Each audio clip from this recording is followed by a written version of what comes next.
They're gay!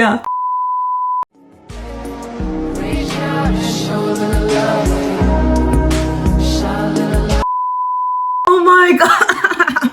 Hello, welcome to my channel. Today we are going to be doing a get ready with me, and we're going to be talking about all of my opinions about volume 1 of Stranger Things, okay? Because I'm not a review channel or whatever, but I want to talk about it, okay? I want to rant about volume 1, okay? And first we'll start off with, it was amazing.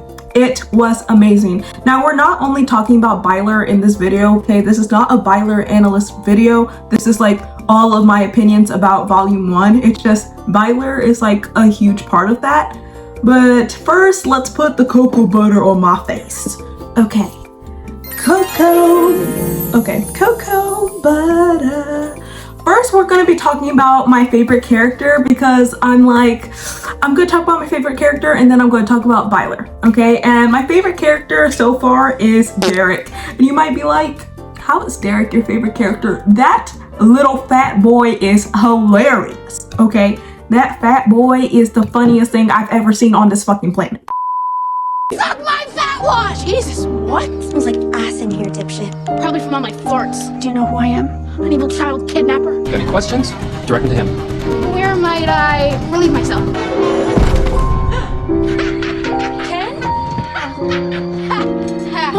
If I may interject, officer, I've seen what's coming. And no disrespect meant, but you and your men can't protect shit! And I will lead you to our savior, to safety. Derek's gone mental.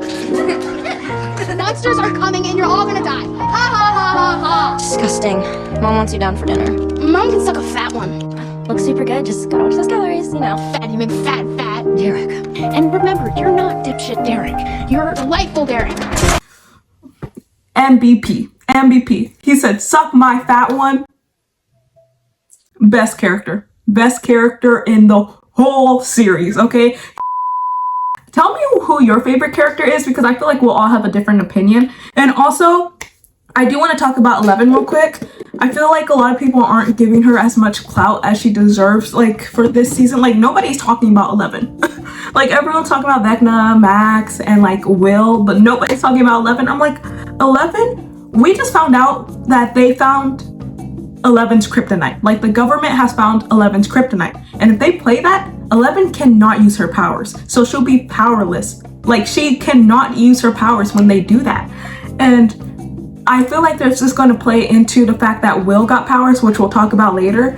But I feel like that's going to play into that same similar theme because the fact that 11 is now, like, the government knows 11's weakness. But, like, Will and 11 are not the same. So I'm assuming that Will, like, hearing the freaking frequency that 11 hears that controls her and makes her not be able to use her powers, I feel like that's not going to even affect Will, and that's why Will has to be the true superhero this season. Which I'm like, Mike, you wanted your Superman. Mike wanted his Superman. He's going to get it because he gets it in Will. I mean, the first time I saw her, oh my god, the time slowed down. It was like a scene from some Lego movie, you know, her hair blew in the wind and she just looked perfect. So goddamn perfect. And, it was right then and there that I knew she was the one. Okay, now I am going to talk about Byler and then I'll get into like Dustin and like actual like series stuff. But okay, Byler, I feel like Joyce. I feel like Joyce with the lights, okay? Because why is Byler happening? Like, I am so excited that it's happening and like it's everything I've ever wanted and it's everything that I've ever needed. But the fact is, Byler is literally happening. Like, they're actually like edging it fucking on. Like, why are you edging me, bro? Like, and why was there so many, side note, why was there so many dick jokes? Why were there dick jokes there? Dick. What? Personally, for us, I like Dick. Say we go with Dick. How do we find the washroom? You finally hit Dick? Hit the dick, yep. Let's just hope it's not too hard. If it is, I'll soften it.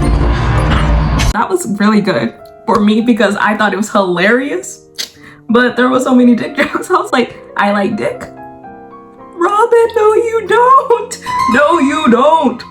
But also, like, on serious note, like Byler, they're actually edging it on, and I'm like, okay, if you weren't gonna do Byler, why would they edge it on? You get what I mean? Like, they could have addressed the painting already, and they're deciding to wait to address the painting, which means that Byler and Eleven is an actual love triangle, which I was actually shocked, because not that I thought I was wrong, it's just there's been such a huge time gap between the seasons where it's like, maybe I am wrong, and maybe like Byler is not even a real ship in like the show's mind, and like they'll like address it super quick, and it'll be like Will's journey in the future would have been like him realizing that he doesn't need Mike to realize that he's gay, you know, like that would what it was going to be, like that's what I thought, and they would address it really quick, and then the rest of the season would have been Will discovering himself without Mike, kind of how 11 discovered herself without Mike. Do you get what I mean? Like, I thought it was going to be that parallel, but instead what do we get? Okay, foundation. But instead, what do we get? We get freaking, sorry, I've rewatched episode 4 3 times, right? And it seems gayer every single time I watch it. Gayer every single time. Like, every single time I can sit there and actually analyze what happened, it's gayer every time. First time I saw her, oh my God, like time slowed down. She just looked perfect. So goddamn perfect.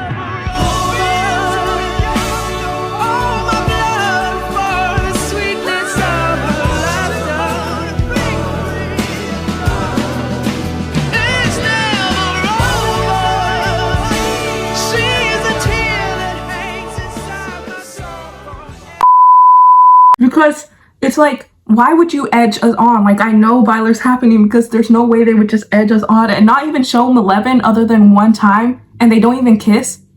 So we actually don't even know for a fact if they're even dating.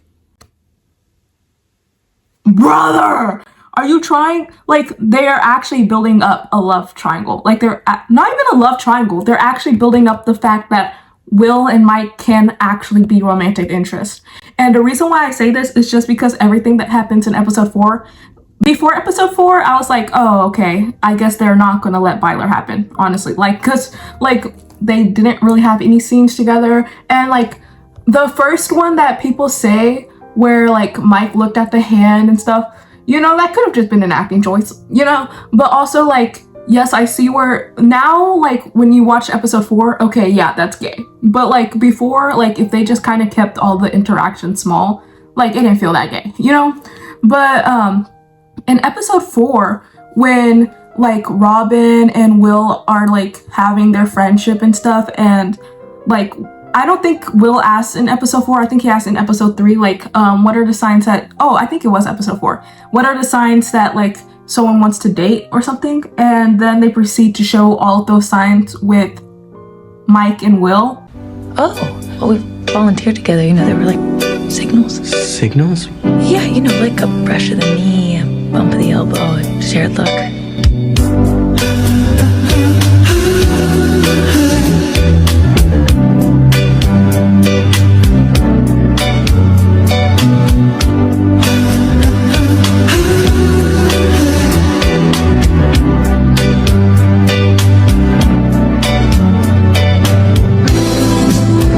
And it's just like, brother, why would they even say that if it wasn't to imply that there was an actual chance that Byler could happen? Why would they even say that if they weren't trying to actually imply that this is a real ship here? Like, this is a real pairing. Like, it's a real couple.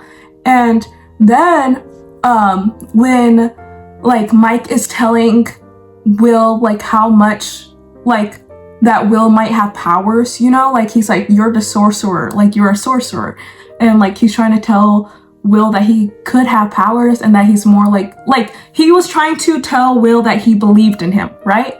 Right when, okay, I know in, like, TV shows, it's a little confusing when other characters are having a conversation and then another character have a conversation, but they're, like, in the same vicinity. And so how this scene is mapped out is that, like, Joyce is having a conversation with Lucas and stuff, and she was like, Derek just needs someone to believe in him. Like, people just need someone to believe in them or something like that. Like moving a little forward, Mike and Will can still hear that conversation. You get what I mean? Like, they could still hear that conversation based on the layout. And that's when they decided for Mike to choose to believe in Will and choose that conversation. I'm like, Mike, obviously in the context of the show, Mike heard what Joyce was saying about Derek needed someone to believe in himself and decided that that was his chance to tell Will that he believes in him, right? And like the whole interaction was flirty. So like maybe when you tap into the hive, you can pull the strings too. Except I'm not Vecna. You sort of are. You're trying to say that I'm evil and hell-bent on destroying the world? Totally. No, I'm just saying that, you know, you're like a wizard, like him. In D&D, Mike, not real life. True. In real life, you're more like a sorcerer, because your powers don't come from a book of spells, they're innate.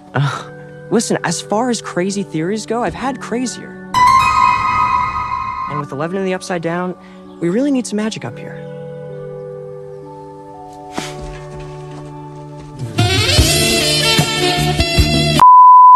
The whole interaction was flirty, and I was utterly confused when that happened. I'm not gonna lie, because I was like, why are they being flirty right now? Because, okay, I expected Will to maybe be flirty, but I didn't expect him to be that outwardly flirty. Like, he was actually flirting. Like, there's no other, like, he wasn't even like being shy about it or anything. Like, he trusted that Mike would not judge him for doing it, you know? Which I feel like in seasons before, like Will like doing something like that would have been more like he would be way shy about it, and it would have been really, really awkward, and it wouldn't like, there wouldn't actually be a chemistry there. But with this one, it was like there was a chemistry there, and I feel like it's trying to tell us that there's been a chemistry there like for a while, for Will to be that comfortable doing it, you know, because Will seemed confident in what he was doing with Mike. And so I was just like, maybe like Mike and Will know something that we don't. And it's not even like portraying to their sexuality. I just feel like it just showcased how much closer they've been getting since Will started like living in Hawkins and living in their house. Like, it kind of showcased how much closer they're getting, which doesn't necessarily mean romantic closeness, but it does mean they are getting close to a point where Will is starting to think that there is even a chance that Mike could like him back or could want to date. And which also makes me think that Will knows something about 11 and Mike that we don't as an audience, because like they didn't really talk about 11 and like Mike's relationship, other than like Mike referencing her when he was like, L or 11 is in the Upside Down, so we need someone with magic up here. And it's like, he looks at Will as well as a superhero, I think, you know? But even in this one, to me, like, people already think that like Mike was showing romantic interest. And I think it's less about like, do you know, like when you have a crush on your friend, but like you probably had a crush on them longer than you actually knew it, you know? I feel like that's what was happening with Mike here, like actually showing chemistry back. I don't think he knows himself that he likes Will, you know? Like, I think that's still a debate in his head at this point. At that point of him and Will flirting, I think it's not like something that's known to Mike, you know? Like, I don't think it's something he's admitted himself. Okay, but I digress. Like, that Byler scene was so cute, and I feel like that right there solidified like a chance at an endgame. I won't say like endgame, but that solidified a chance at an endgame for me, just that whole scenario, because it's like, honestly, in Mike's head, I feel like during that conversation where he's like, maybe you are Vecna, you know, he was kind of telling Will that he could have superpowers. And like, what is Mike's favorite thing? Superpowers, like someone needing him, and he knows that Will needs him to believe in him, you know? Like, he knows he gets what he wants out of Will, you know, where versus with 11, he doesn't get what he wants. He doesn't feel like 11 needs him, which I'm just like, come on, boo. Like, you and Will have everything in common. You and Will are perfect together. Like, you and Will are like, I know for a fact from like these episodes that at least 11 isn't in game. That's like the most, you know, like at least for a fact we know 11 isn't in game. And you might be like, why are you saying that? Like, you don't know that for a fact. The fact that they only saw one scene together and then the whole show from season like 3, well, even season 2 showcased them on different paths, and then season 3 and 4 really solidified that they're on different paths. Like in season 2 when they reconnected, yes, that was really cute and an awesome moment, but that whole season they were not together. They were on different paths, and like his path was with Will and her path was in the upside down like powers and like discovering herself. And then season 3 and season 4 they continue the different paths, which is like, for me, it's like if you wanted Malevolent to happen, you would have had to start that early with them finally being on the same path. You would have had to actually connect them and actually make them on the same path for once. Like, I don't even think I'm asking for a lot here, okay? Because like I was on team whatever the writers write as long as it's good, okay? And for Malevolent to work out in my mind, they would have started early. They would have started with episode 1 of connecting their paths. Like 11 is not going to school, but like he's helping 11 train or something like that, like connecting their paths, making them a team. You get what I mean? Or like they would have addressed the fact that on the end of season 4 that 11 didn't want to talk to Mike after season 4. Like she didn't want to talk to Mike even though he said I love you to 11. Do you get what I mean? Like she doesn't believe him. I feel like they would have addressed that, but instead they showed them on good terms without addressing that, which I know in volume 2 it will be addressed because they're going to address the painting and stuff like that, because like that's what the Duffer said, that they're going to address the painting in this like season. So I'm like, what do you mean with 11 and Mike you just decided to, their only interaction is them on good terms? It would have been them on bad terms because they have to start off bad to get good. Do you get what I mean? Like they would have to start off bad and then realize like who they are like with each other. But like every time they're actually with each other, they're the worst. And I feel like they wouldn't showcase Mike suddenly having a character development of actually being the group leader this season if it was because of 11. You know, like they wouldn't showcase him being so amazing without 11, because in season 3 and season 4 is when we all started hating Mike's character because he was just so insufferable. You know, like he was just like a bitch, but like he was with 11 during that time and like he was never happy. But then now when he's not shown with 11 at all, like there's no confirmation that they're even dating or even romantically linked, somehow he is like the best character since season 2 and season 1. Like he's back to leader Mike and they're showcasing him better with Will. He's with Will and they're showcasing him as like a better person now. And I'm like, I feel like the show wants us not to want Malevolent to happen, which doesn't necessarily mean that Byler is going to happen, but they're showcasing it specifically with Will. And like, who made him a leader again? Will with the painting made Mike see himself as the heart, as the leader. And now they're showcasing Mike as a leader while he's spending so much time with Will. Make it make sense. They want us to believe that Will makes Mike better. You know, like they want us to see that. And then they want us to see vice versa when Mike is telling Will, when Mike was telling Will about how Will might have powers and stuff, like might be a sorcerer, it reminded me of the van scene because Will was telling Mike that Mike is the leader and Mike has like the heart, right? And like he was showing Mike that he believed in him. And now it's vice versa where Mike is telling Will that he believes in him. And I feel like there wouldn't be that parallel if it wasn't meant to show that they make each other better. They make each other powerful. They make each other believe in themselves. You get what I mean? Like they make themselves, like when they're together, they become a better person, if that makes any sense. And I just feel like they wouldn't showcase that if they didn't want us to believe that they're generally better together than 11 and Mike ever were. And they're not even better by themselves, you know, like, because I feel like it also would have made sense if they didn't want Byler to happen. I feel like it would have made sense to make Mike and Will discover on their own that they're better. Like that Mike was a leader on his own. They wouldn't have included that van scene where it was Will telling him that he's better. And then with Will, they wouldn't have had that Byler scene. They would have just used Robin's scene about like Tammy. Because like, okay, let's go to the Tammy speech. Robin was telling Will about like Tammy and like doing this whole Tammy speech and realizing that the answers were within herself, right? And that's when it hit me. It was never about Don't Have Tammy. It was always just about me. I was looking for answers in somebody else, but I had all the answers. Just needed to stop being so goddamn scared. Scared of who I really was. And so to a lot of people watching, it was like a confirmation that Byler wasn't going to happen because they were like, Mike is Will's Tammy.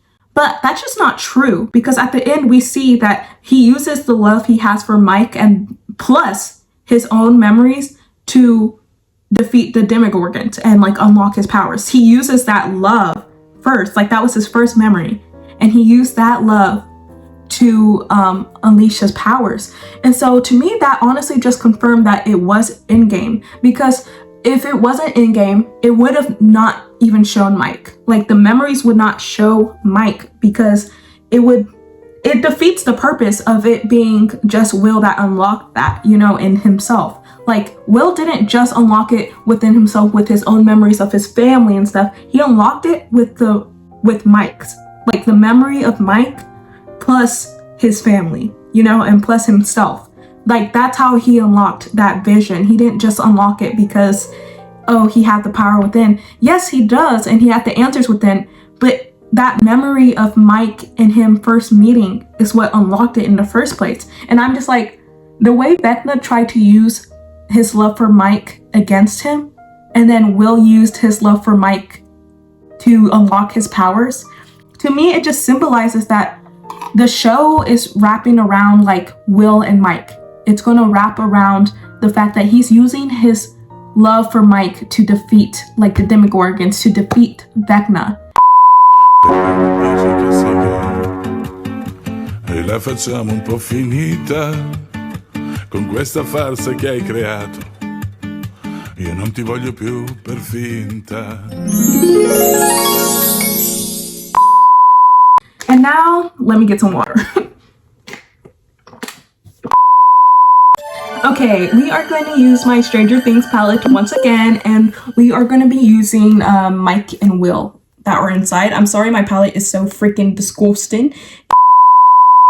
I don't know why, but even with the longer episodes, I feel like not a lot was actually happening.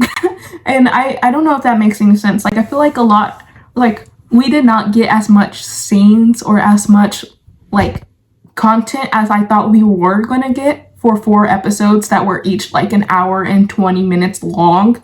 Like we did not get as much substance as I thought we were going to get, which I'm okay with, because those 4 episodes were really, really good. And like, I don't think they needed that much fluff. You know, they didn't need the fluff that we wanted, like from Byler fans or Malevolent fans or like Stancy fans or Jancy fans. Like we didn't get that fluff. And we did get some fluff with Jonathan and Nancy and like Steve and Nancy, which I'll talk about at the end, because I feel like that storyline is just not as important to me. Like I care about it, but I honestly don't. And I kind of was tired of the screen time that it was getting, which I do think like their rivalry is fun, but also I was just like annoyed that it was getting so much screen time, if that makes any sense. Which I know like Malevolent and like Byler will probably get more screen time in volume 2, but honestly I feel like that's just so much more important to the story than like Stancy and Jancy, where it's just like, I don't care who she ends up with, I'm not gonna even cap to you, okay? I feel like Steve or Jonathan is gonna die anyway, so I feel like having a debate between the ships, like who Nancy should end up with, is pointless, because I feel like one of them are gonna die anyway. Now we're going to be talking about Will getting the powers. Okay, during that sequence where people like Byler fans are using Mike being worried about Will, like he's like screaming Will when Will has a seizure, and like even like before when Will like starts spinning and like he like gets all dizzy and like falls down, they use that as like Byler proof. To me, that's not Byler proof, okay? That's Mike being a best friend, okay? That's Mike being concerned, and that's Mike being a leader. And hot take, if like anyone was having that reaction, I feel like Mike would go and try to help them, you know? Like, I feel like that's a part of his leader character. Like in season 3, season 4, fine, no, that's not Mike. But in this season, like season 5, where he's back to being the leader of season 1 and season 2, I feel like if it was like Lucas or Dustin, he would still have the reaction of, I need to go protect them, you know? So to me, that's not like Byler proof, you know? But what was Byler proof to me is at the end where Will has, like, we all know Will likes Mike, okay? We all know that. And I was literally utterly confused on why, like, there was so much. I know why, and I'm really happy why. Like, they were showing us that Will likes him because, like, so many people still can't connect the dots. For some reason, I'm like, are y'all not paying attention to the show? Like, some people still thought, like, Will wasn't gay. Or if they did, they're like, oh, but he doesn't like Mike. Even though they had the van scene, even though, like, they still didn't connect the freaking dots. So I'm glad they spent a lot of time showing, like in episode 4, that like Will likes Mike in a romantic way and wants it to happen, you know? But we really don't see like Mike even having feelings. Like, we see Mike and him being closer, but we don't see that Mike has any feelings whatsoever for Will. We saw that they were getting closer, which, you know, I think the Duffers and like the cast even made clear that Mike and Will were getting closer, especially since most of their scenes are going to be together now, which like I didn't really see that in volume 1, so I'm assuming in volume 2, like most of their scenes are together. But like in season 1 and season 2, I low-key thought it was the other way around, where like Mike liked Will. I did not think Will liked Mike, I'm not gonna lie. I thought it was the other way around, and then they made it Will liking Mike, and I was like, oh. But like, it was always Mike just like initiating contact with Will so many times in season 1 and season 2, where I thought it was focused on Mike liking Will, and it low-key wasn't. And I was like, oh, Will is gay, not Mike. Mike is not the gay one, it's Will. Oh, okay. I feel like we're gonna see some stuff from Mike's perspective, you know? Like, we're gonna see Mike interacting with Will and seeing more of Mike liking Will versus the other way around, because we already know Will likes Mike, right? We already know Will is in love with Mike and has been for a long time, but we don't know if Mike is in love with Will. And the reason why I say I feel like it's going to switch into like Mike's feelings for Will is because like we have so much built up about Will liking Mike, and we just don't have enough about Mike liking Will, even though like in season 1 and season 2, it's kind of so clear how much Mike cares about Will. And since those seasons are just so focused on Mike, like we really just saw how much Will mattered to him more than the others did. You know, like even more than 11 does. Like Mike cares about Will way more than 11 does, which we saw in season 4, like when they were arguing in season 3. We saw that in season 3 and 4 when they argue, when they make up. Like every single time they make up and argue, like Mike is apologizing, Mike is remorseful. Mike doesn't need Will to come and force an apology out of him. Like Mike doesn't need Will to like force the apology or force any interaction. Like Mike goes out of his way to connect with Will again because Will is just that important to him, versus with 11, where he kind of makes 11 shoo out for it. Like he makes 11 find her way back to Mike, and then vice versa. It's just like all of their arguments, all of their apologies is like based on 11 kind of finding her way back to Mike. And then in season 4, when Mike finally says like I love you, and finally like confronting his like little pattern, it's only because Will forces it out of him, you know? And it was a life or death scenario. And every single time Mike apologizes to 11, it's a life or death scenario. And it literally does not matter any other time. Like it's always life or death, life or death. And every single time it's just like, Mike, what are you doing, bud? Don't you love this girl? And it's like, no, he doesn't. He clearly does not love this girl. And like people that still think that 11 even has a chance, it's like, are you not watching the same show? Are you not watching the same show? Because the only time where 11 made sense was the 1 week they knew each other and like met, which was in season 1. But even in season 1, Malevolent does not make any damn sense because guess what? Mike is the first person Eleven meets. Not the first person, but like she literally starts dating the first boy to show interest in her and he started dating the first girl to show interest in him.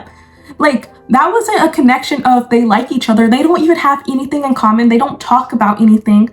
They don't have any likes. They don't even like talking to each other. Okay, like, and we saw that clearly in season 3 where the only thing they were doing were making out, but they never even had like a good conversation. They had conversations about their relationship, but they never have conversations about like anything else. And then in season 2, when they reconnect, yes, of course that connection was packed full, but it was literally like one scene. it was like 1 or 2 scenes. And it's like, I don't think they actually built up Malevolent. You know, like in our heads, yes, it's like Malevolent, they built up Malevolent, but when you actually watch the show, it's like, did they even build up Malevolent at all other than season 1? But then in season 1, it's already like kind of like a trauma bond, and Malevolent doesn't even know what love is. Malevolent she barely knows English. She barely knows how to talk. If Violet doesn't get together, fine. As long as they have it well written out and well explained and can actually make sense on why they're not ending up together, fine. But Malevolent ending up together, it's like, are you dumb? At the end of season 4, when like Will has the memory, right? And it's Mike and Will. And then Will uses his power to save Mike and like save the rest of them, but we're focusing on Violet right now, to save Mike, right? What is the look on Mike's face? Which I'm dead serious when I say they took that scene, they took that clip out of the freaking Batman Lego movie. They took it out, okay? And to me, because like the lights are moving the same way, the look is the same, I think this is the moment where where Mike falls in love with Will. Like, okay, sure, I do think he's always had romantic interest in Will, especially because of season 4 where like they're meeting up again and he's like so weird about the dang painting. Like, why are you that weird about the painting and why are you that weird about Will? Like, that just doesn't make any sense, because like I feel like if anyone else, like if it was Dustin or Lucas, had moved away, he would have given them the biggest hug ever, and he's not afraid of physical contact. So like in season 4 when he was afraid, it's like, you know something we don't. You know something about yourself that we don't. So we're going to talk about people I think that are going to die in season 5 volume 2. Okay, so there weren't any like significant deaths in season 5 volume 1, but there were a lot of scares. Including Hopper. Hopper was the main scare of the season, where I low-key thought he was going to die every single 5 seconds. And I'm glad he did not, because I'm glad there wasn't a lot of deaths in volume 1, because that means there's going to be a lot in volume 2. Now, the first person that I think is going to die is Jonathan. And you might be like, why? Why do you think Jonathan is going to die? I feel like they're not going to make Jonathan and Nancy end up together, even though like that's the ship they were building up, because they've been low-key unhappy, which we've clearly seen. Like, we know that they're unhappy. It's not a secret, you know, like they're unhappy right now, right? And Jonathan is more focused on that than he is the mission of defeating the Upside Down. Let's be real. Where Nancy is focused on finding Holly. The thing that pisses me off is that like he's so focused on that when her parents are literally in the hospital, her sister is missing, right? Like, I don't see how he can focus on their relationship. Like, of course their relationship is bad right now, but that's not the focus. Like, their relationship being bad could honestly just be out of circumstance, out of the whole general fact that they're trying to defeat Vecna and it's very stressful, you know? And like, once they defeat Vecna, okay, then focus on your relationship. It's just like with Malevolent, when Eleven was always having fights with Mike about their relationship, but it's like, girl, the world is freaking ending. The world is ending. We don't have time for you to fight about a relationship right now. The world is ending. Like season 4 and season 3, it's like they were insufferable, because like, don't you have bigger problems than arguing about your fucking romantic interests and making out?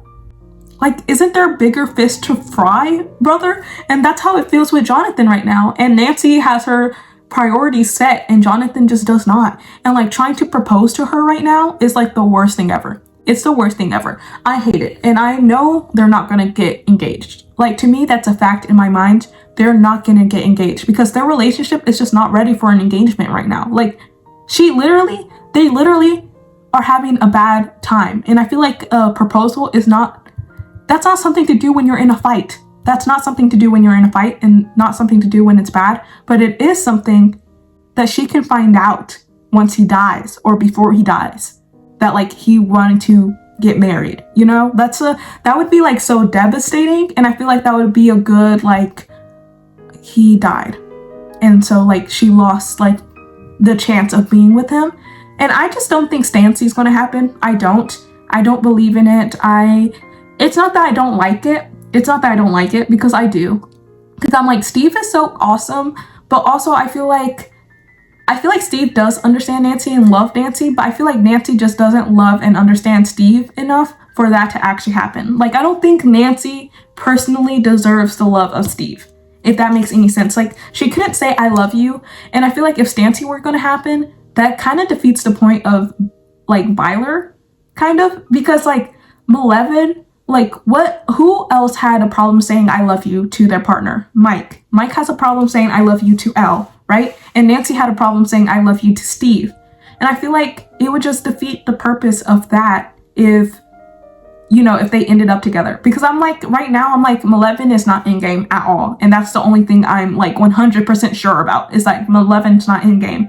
But I'm like, if Malevin's not in game, then I don't think Stancy is in game, because I feel like that's more of a parallel together. Like, I feel like the Bylers are more of a parallel together, and then Stancy and Malevin are like a parallel together. So I